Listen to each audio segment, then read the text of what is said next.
Bonjour Michel de Pixapicture.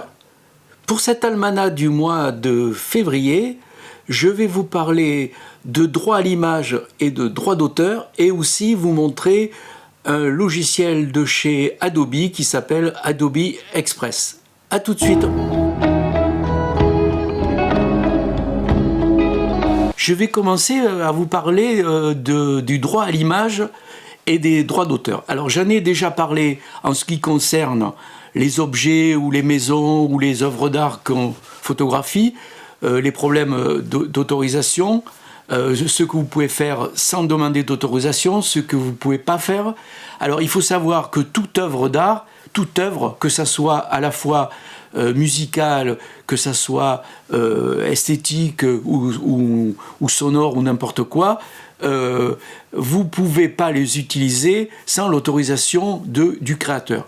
Sauf si ce créateur est mort depuis plus de 70 ans. Donc les œuvres d'art, les œuvres rentrent dans le domaine public, donc vous pouvez les utiliser comme vous voulez, à partir de la mort du créateur, plus 70 ans. Donc par exemple, si vous voulez photographier le Louvre, il n'y a pas de problème. Si vous voulez photographier les pyramides, évidemment, il n'y a pas de problème. Par contre, si vous voulez photographier la pyramide, justement, qui est devant le Louvre, là, vous allez avoir des problèmes. Alors, il faut savoir que, par exemple, moi, je vais vous montrer une photo, là. J'ai photographié à Nîmes les arènes. Alors, évidemment, les arènes, ça fait plus de 70 ans que ça a été créé, donc il n'y a pas de problème. Par contre, devant, il y a la statue du toréador qui est mort, nîmois, et donc là, évidemment, il y a des droits à payer, vous n'avez pas le droit de faire ça, sauf si la photo que vous faites, l'élément, par exemple la statue, est juste fait partie, une des parties de la photo, c'est-à-dire que c'est juste un élément, pas le gros plan dessus. Là, vous avez le droit. Vous voyez, c'est assez compliqué, il faut faire très attention à ce qu'on fait. Mais ce que j'ai envie surtout de vous parler, c'est lorsque vous photographiez des personnes, et surtout lorsque vous photographiez des enfants. Alors, il faut savoir que, bien sûr, si vous photographiez des enfants, même si c'est gratuitement pour après les utiliser gratuitement, il faut absolument que vous ayez l'autorisation des parents, des deux parents, pas un seul, des deux parents. Seulement, ça ne suffit pas, parce que si vous photographiez un enfant et que vous utilisez sa photo pour quelque chose de commercial, ou même si vous intégrez sa photo dans une page web ou n'importe quoi, là, il faut autre chose, parce que là, il y a une notion d'argent qui rentre en cause, et donc il faut en plus avoir l'autorisation de l'inspection du travail. Vous voyez, c'est très très très compliqué. Alors faites attention lorsque vous photographiez vos enfants ou que vous faites photographier vos enfants par quelqu'un d'autre. Il faut savoir aussi que ces enfants, ils ont le droit à l'image, c'est-à-dire qu'en fait, si vous photographiez votre gamin, votre bébé en couche-culotte quand il est tout petit, arrivé à l'âge adulte, il pourra porter plainte contre vous parce que c'est une atteinte à son image. Il faut faire très attention. Les photographier des mineurs, même si c'est vos enfants à vous, vous pouvez vous retrouver avec un procès après de vos propres enfants s'ils estiment que les photos que vous avez publiées sur TikTok, sur Facebook ou sur Insta portent atteinte à leur image. Il faut faire très très très attention.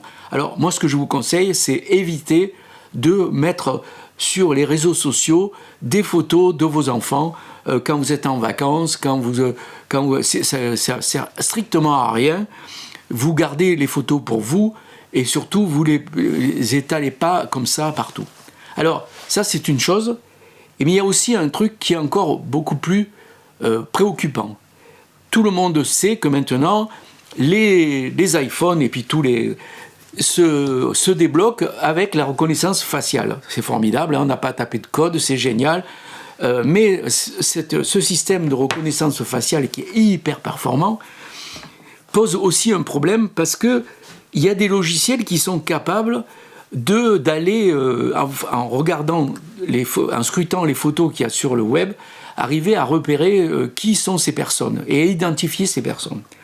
Alors j'ai vu un reportage, je crois que c'était sur la 2, qui était assez effrayant. On montrait un gars qui était dans la rue, sur une place, avec un portable, et un appareil photo avec un téléobjectif. Il s'est installé non loin d'une terrasse de café et il a repéré un couple, une fille notamment, et avec son télé, il a fait une photo, un portrait de la fille.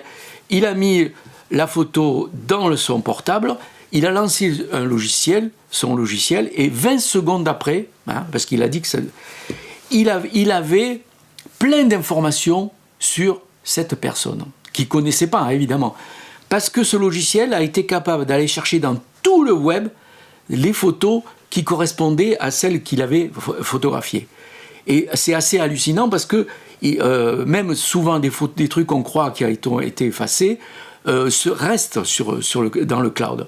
Alors il faut savoir que par exemple, il va repérer toutes les photos de profil que si vous avez fait Facebook, ou même les pages les photos d'Insta, TikTok, etc. Tous les trucs, même si vous avez mis les photos sur LinkedIn ou des trucs comme ça, partout où vous avez mis les photos des portraits de vous ou de quelqu'un d'autre, il est capable d'aller les dénicher et les regrouper. Alors évidemment, après, il tombe sur le site. Par exemple, là, elle faisait du sport. Donc elle avait mis sa photo pour avoir une photo pour la carte de rentrer dans la piscine ou je sais pas quoi. Pareil pour la fac, on lui avait demandé une photo pour la fac. C'est comme par exemple si vous, pour le permis de conduire, etc., vous laissez des photos souvent. Et ces photos, après, le logiciel est capable d'aller repérer où c'était, de voir la page web et de savoir que, par exemple, alors là, il a su que tel âge elle avait, comment elle s'appelait, ses parents, qu'est-ce qu'elle faisait, à la fac où elle était, etc., etc., etc. Alors il s'est levé, il est allé lui dire, elle était effrayée, parce qu'elle disait que elle déposait pas beaucoup de trucs sur les messages, les trucs sociaux, mais bon, voilà. Donc faites attention. Alors moi, ce que je vous conseille, surtout pour vos enfants, alors les problèmes d'enfants qui portent plainte contre leurs parents, en France, ça s'est pas encore vu, mais aux États-Unis, ça existe aux États-Unis. Il y a eu beaucoup de cas comme ça, et alors évidemment, les enfants, ils gagnent toujours. Voilà. Donc méfiez-vous, et surtout si c'est des photos qui sont faites par d'autres, signez bien des autorisations. Et alors, si c'est vous qui faites des photos, les autorisations que vous faites, que vous rédigez pour que les parents signent, il faut que ce soit très très très précis. Il faut que vous disiez pour quelle utilisation c'est fait, pendant combien de temps, à quel support, etc., etc. Et s'il y a de l'argent, combien vous allez donner, combien vous allez toucher et combien éventuellement vous allez reverser aux parents ou à l'enfant. Voilà. Donc soyez très précis et surtout très méfiants. Moi, ce que je vous conseille, surtout pour vos enfants, ne mettez pas vos photos de vacances sur Facebook, Insta et tout ça, c'est ridicule, ça sert strictement à rien. Si vous êtes majeur, vous pouvez le faire. Mais les mineurs, c'est pas la peine de les exposer comme ça, parce que ces images vont se retrouver sur le web, sur le cloud, et c'est à jamais, parce qu'on les efface pas. Il faut pas croire on les efface pas. Et si on veut les faire effacer, c'est très très très compliqué. Même si l'État essaie justement de pousser ces grands groupes comme Facebook et tout ça, Google et tout ça, de pouvoir le droit à aller effacer ces images. Mais c'est pas évident, donc je vous conseille de vous abstenir.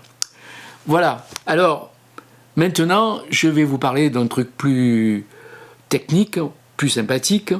C'est Adobe. Adobe, moi je dis Adobe, c'est Adobe, donc le créateur de Lightroom, Photoshop, InDesign, etc., etc., vient de lancer, il y a quelque temps, un logiciel, plutôt un site qui s'appelle Adobe Express. Alors, ce Adobe Express, c'est vraiment quelque chose d'extraordinaire parce que d'abord, premièrement, c'est c'est pas un logiciel, c'est un site. Voilà. Et tout le travail qui se fait, c'est qu'on travaille comme avec un logiciel, mais ça se fait par le cloud. Alors, Adobe Express, c'est un logiciel gratuit, totalement gratuit. Alors, il y a une version premium qui permet de faire beaucoup plus de choses, qui est autour de 11 €, mais la version gratuite fait des trucs absolument extraordinaires. Alors, c'est très facile à la voir, je vous montrerai tout à l'heure. Adobe, j'ai du mal à dire Adobe. Adobe Express va vous permettre de réaliser des infographies, va vous permettre de réaliser des pages pour Instagram, pour TikTok, pour Facebook, des miniatures pour vos sites YouTube si vous en faites. Vous allez être capable de faire des CV, des vidéos, de monter des vidéos, des couvertures de livres, des invitations, des cartes, etc., etc. C'est assez illimité. En plus, le site vous propose des modèles, un nombre de polices incalculable. Évidemment, il vous propose aussi des photos gratuites, mais aussi des photos payantes, notamment en passant par son site Adobe Stock, etc., etc. Et c'est vraiment un logiciel absolument... Et alors surtout, ce qui est extraordinaire avec ce logiciel, c'est qu'il est d'une simplicité absolument démente. Et notamment, par exemple, il est capable de détourer des personnages, d'enlever l'arrière-plan juste avec un clic. Et après, évidemment, une fois que vous avez réalisé tous ces logos, toutes ces applications, vous les enregistrez, soit au format PNG, soit au format PDF, soit au format JPEG, etc. Vous pouvez faire des GIFs animés, vous pouvez faire plein de trucs. Et ce qui est aussi absolument fou, c'est que, évidemment, comme ça appartient à Adobe, tout ça est lié avec Photoshop, InDesign, donc Lightroom et tout ça. Si que, par exemple, vous êtes abonné à Photoshop et que vous avez créé une bibliothèque pour travailler à la fois sur Lightroom et tout ça, vous pouvez récupérer les photos de votre bibliothèque et simplement les glisser dans vos préparations, dans vos réalisations, et ça s'intègre automatiquement. Alors, et enfin, il y a quelque chose, je trouve ça assez extraordinaire, surtout les gens qui font des choses avec les réseaux sociaux, notamment Facebook, YouTube et tout ça. Vous créez par exemple quelque chose pour ces sites-là, et vous pouvez programmer le moment où ça va être publié et lancé dans Facebook, dans YouTube et tout ça. Par exemple, YouTube, si vous voulez que vous avez créé quelque chose, une vidéo sur YouTube, et vous voulez que ça soit qu'elle sorte que dans 3 jours à partir de minuit, vous pouvez le programmer sans problème. Alors en plus, vous pouvez aussi partager ça. Enfin, vraiment, c'est un logiciel que je vous conseille parce que d'abord, il est gratuit, il est hyper simple à utiliser. Alors ce que je vous propose, c'est d'aller sur l'ordi et de vous montrer un peu comment ça fonctionne. Vous verrez, c'est hyper simple. Et puis je ferai un essai. Et notamment, je vais essayer de créer avec Adobe Express la miniature qui me sert d'image pour l'almanach photo de février que vous êtes en train de regarder. Donc voilà, on regarde ça, on va sur l'ordinateur et après, vous allez voir, vous allez être assez bluffé. À tout de suite. Alors pour accéder à Adobe Express, si vous n'avez pas Lightroom, Photoshop et tout ça, c'est pas grave, hein. Il vous suffit d'aller sur Internet, vous tapez Adobe Express et bienvenue dans et vous avez la page, le site qui s'affiche, vous voyez, avec toutes les possibilités, la formule gratuite. Il vous suffit de vous inscrire. Alors, comme est dit le texte, c'est la gratuité est illimitée et on ne vous demande aucune carte bancaire. Bon. Par contre, si vous avez déjà Lightroom, Photoshop, c'est que vous êtes abonné à Creative Cloud. Donc, il vous suffit, comme moi, d'aller dans Creative Cloud. Ici, vous avez Adobe Express. Vous cliquez sur « Commencer votre travail » et la page d'accueil s'ouvre. Donc vous voyez, vous pouvez faire des stories Instagram, Facebook, des affiches, des logos, des prospectus, des collages, des couvertures de livres, d'albums, des vignettes YouTube, etc., etc. Donc moi, ce que j'ai envie de vous montrer, alors vous voyez, vous avez déjà de modèles. On vous montre un peu tout ce qu'on peut faire. Donc moi, ce que je vais faire, je vais essayer de faire une vignette YouTube et par exemple, je vais essayer de faire celle pour l'almanach du mois de février. Donc on vous propose, vous voyez ici déjà plein de modèles. Alors il y en a plein. Alors vous pouvez filtrer si par exemple vous, ce qui vous intéresse comme moi, c'est ma vidéo YouTube, c'est sur la photographie. Donc si vous cliquez photographie, il va vous afficher les modèles qui correspondent un peu à la photographie. Alors vous allez voir que vous avez ceux que vous pouvez télécharger gratuitement et ceux qui ont une couronne jaune c'est la version premium qui est une version payante à 11 € par mois, qui amène beaucoup plus d'éléments, beaucoup plus de police, beaucoup plus de possibilités, etc. etc. Mais en fait, la formule gratuite peut faire déjà plein de trucs. Donc ce que je vais faire, moi je ne vais pas me servir de modèle, je vais prendre un arrière-plan. Alors vous voyez, il y en a plein, pareil. Hein. Alors ce que je vais faire, c'est que je vais prendre un arrière-plan simple, voilà. Je vais changer, vous pouvez, évidemment c'est vert, vous pouvez changer la couleur, vous mettez ce que vous voulez, hein. Par exemple, voilà, ok, voilà. Maintenant que j'ai ça, je vais faire le texte. Alors vous cliquez sur texte, alors là c'est pareil, vous avez plein de modèles de texte, des gratuits et des payants, voilà, mais vous pouvez aussi mettre votre propre texte. Alors moi je vais faire mon propre texte, et vous voyez ici, je vais écrire Mac photo, voilà. Alors, ici vous avez plein de polices, vous voyez. Alors moi je vais en choisir une, hein. Je vais prendre celle-là, et vous avez plein de tailles. Alors là, par exemple, je vais mettre assez gros, hein, donc je vais mettre 132, voilà. Alors évidemment, vous pouvez le bouger, vous pouvez aussi l'aligner au centre, sur les côtés gauche ou à droite, etc. etc. Vous pouvez aussi faire plus ou moins sombre, plus ou moins, voilà. Vous pouvez faire des effets d'ombre, de contour, etc. etc. Bon, voilà, alors, maintenant vous avez ça. Je vais écrire un autre texte, pareil, changer là. Alors ici, je vais marquer février 2023, voilà. Je vais le laisser en lato régular, mais je vais changer plus petit, je vais mettre 60, voilà. Et puis je vais changer la couleur, je vais faire jaune par exemple, voilà, ok, voilà, ok. Bon, alors maintenant que j'ai mis du texte, je vais mettre des images. Alors ici, je vais dans photo. Alors vous avez plusieurs possibilités.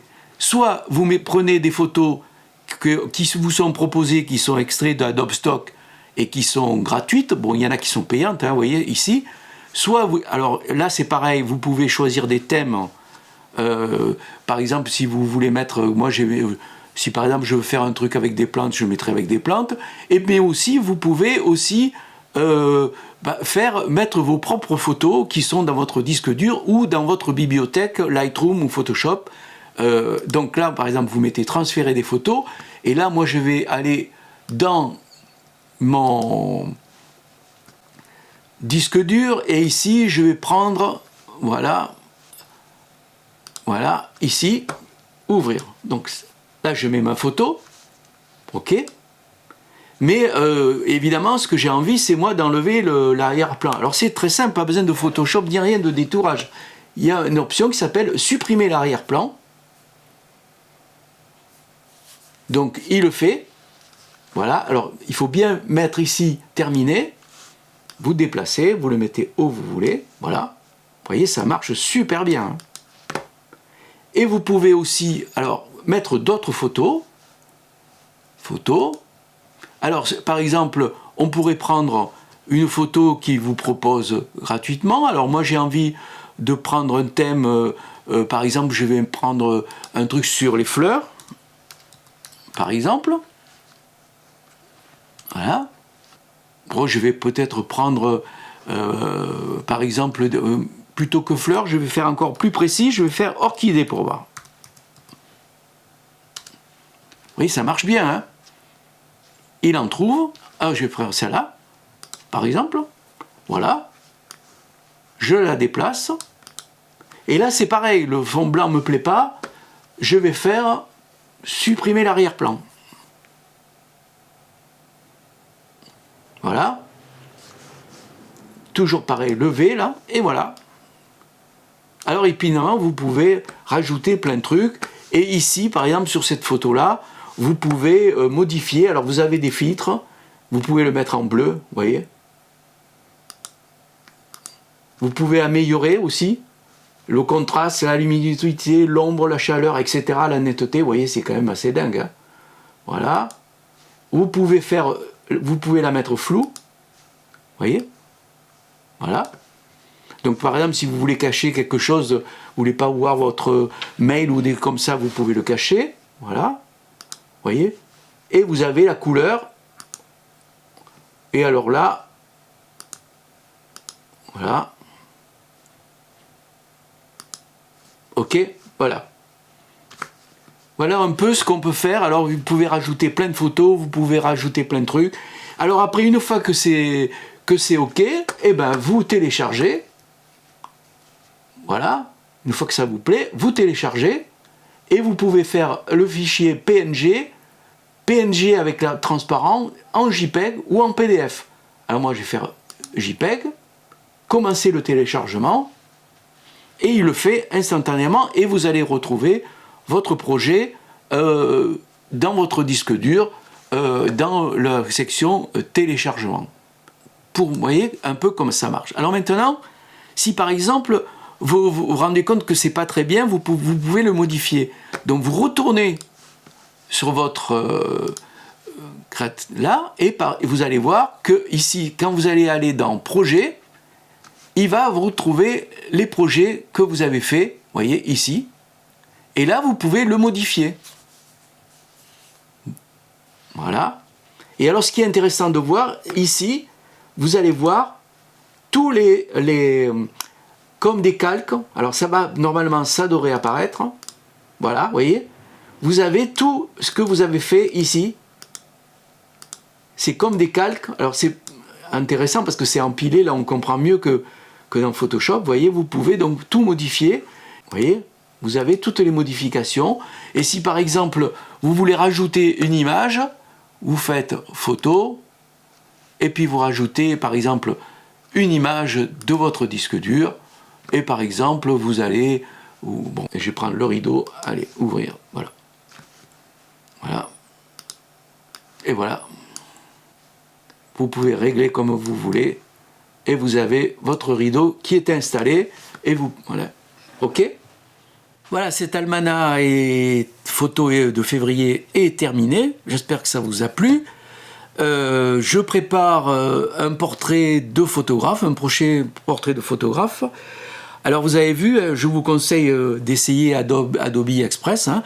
Vous pouvez aussi, alors évidemment, si vous avez Lightroom, vous êtes abonné déjà à Lightroom ou à Photoshop, il suffit d'aller sur Creative Cloud et vous verrez, vous avez l'onglet, vous pouvez accéder directement sur Adobe Express, sinon vous passez par Internet, hein, c'est très facile à trouver.